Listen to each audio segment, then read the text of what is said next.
Good morning everyone, সবাই কেমন আছো? আশা করি ভালো আছো। আমিও ভালো আছি। পুতুল দেব ব্লগে নতুন একটা ভিডিওতে তোমাদের অনেক অনেক স্বাগতম। আজকে সকাল সকাল 4:45টায় উঠেছি, যেহেতু ছেলের স্কুল আছে। কিন্তু মেসেজে দেখলাম আজ থেকে 7:40 থেকে স্কুল, মানে ও যদি 7টায় যায় তাহলে হয়ে যাবে। কিন্তু সকাল সকাল ওঠা হয়ে গেছে, ওই জন্য চান টানও হয়ে গেছে। এই ফুল তুলে নিয়েছি। আজকে বৃহস্পতিবার, আমার দোকানও খোলার ব্যাপারটা আছে।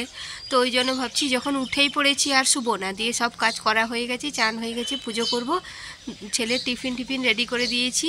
ও একটু গান করছে, তারপরে ও বেরিয়ে যাবে। এই অ্যাঙ্গেল থেকে না ভিডিও করতে আমার খুব ভালো লাগে, কারণ পেছনে দেখো হর হর মহাদেব আছে।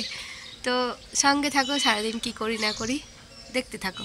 যেহেতু আমরা বৃহস্পতিবারে নিরামিষ খাই, এবার দেখবে বৃহস্পতিবার নিরামিষ করলে কি হয়, যত রকম তুমি রান্না করো ভালো ভালো পদ, তবু যেন কেমন মনে হয় আস্ত নিরামিষ আস্ত নিরামিষ। তো কিন্তু আঁশের দিন তুমি একটু মাছের ঝোল করো, একটু ডিমের কষা করো বা একটু চিকেন করে দাও, তাতেই মনে হয় অনেক রান্না হয়ে গেছে। তো যাই হোক, যেহেতু আজকে বৃহস্পতিবার কিছু করার নেই, করেছি বেগনি। আর এখানে আছে আমার ছেলের আর আমার হাজব্যান্ডের পছন্দের ঘি ভাত। মানে ওরা ঘি খেতে পছন্দ করে, আমি কিন্তু দুধ ঘি এগুলো কিছুই খাই না। ওই জন্য আমি এখানে নুনের কৌটোটা আর ঘি নিয়ে চলে এসেছি। তারপরে যা যা আছে তোমাদেরকে তো সবটাই দেখাবো।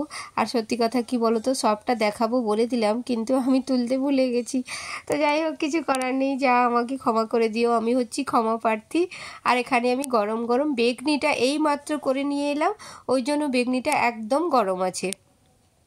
তো আমার ভিডিও তোমাদের সত্যি কথা বলবো, মানে আমি যখন প্রেশারাইজ করে বলাই যে যেন ভালো হয়েছে, কেমন লাগলো অবশ্যই তোমরা তোমাদের মতো করে জানিও। টাটা।